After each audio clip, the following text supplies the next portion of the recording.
নারায়ণগঞ্জের সোনারগাঁওয়ে 10 লাখ টাকা চাঁদা না দেওয়ায় আব্দুল মতিন মুন্সি নামের এক বিএনপি নেতার হাত পা ভেঙে দিয়েছে সাবেক ছাত্রদল নেতা মোহাম্মদ ফারুক আহমেদ। এই ঘটনায় গতকাল শম্ভুপুরা ইউনিয়ন ছাত্রদলের সাবেক সহসভাপতি ফারুক সহ 10 জনের নাম উল্লেখ করে ভুক্তভোগীর মেয়ে মতিহুন্নেসা সোনারগাঁ থানায় লিখিত অভিযোগ করেছেন।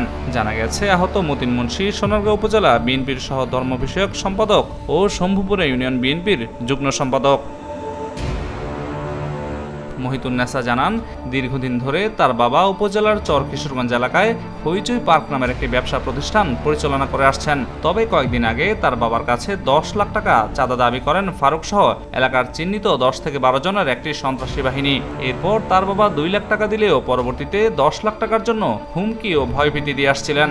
গত বুধবার সন্ধ্যায় চর কিশোরগঞ্জ ফেরিঘাট এলাকায় তার বাবার কাছে পুনরায় চাঁদা দাবি করলে তিনি অস্বীকৃত জানালে ফারুক সহ তার বাহিনীর শহীদ, সোহাগ, মাসুদ, ফয়জল, মহিন ও সাব্বির দেশীয় অস্ত্র হাতুড়ি দিয়ে এলোপাতাড়ি পিটিয়ে রক্তাক্ত জখম এবং হাত পা ভেঙে পালিয়ে যায়। পরে তার চিৎকার শুনে এলাকাবাসী উদ্ধার করে নারায়ণগঞ্জ জেনারেল ভিক্টোরিয়া হাসপাতালে ভর্তি করেন। তবে অভিযুক্ত ফারুক জানান, আব্দুল মতিন একটি ছোট ছেলেকে বলাৎকারের চেষ্টা করেছেন, তাই এলাকাবাসী তাকে মারধর করেছে। এদিকে সোনারগাঁ থানার ভারপ্রাপ্ত কর্মকর্তা ওসি মফিজুর রহমান বলেন, মারধরের অভিযোগ পেয়েছি, পাশাপাশি সঠিক তদন্তের জন্য ঘটনাস্থলে পুলিশ পাঠানো হয়েছে। তদন্ত করে আইনানুগ ব্যবস্থা নেওয়া হবে।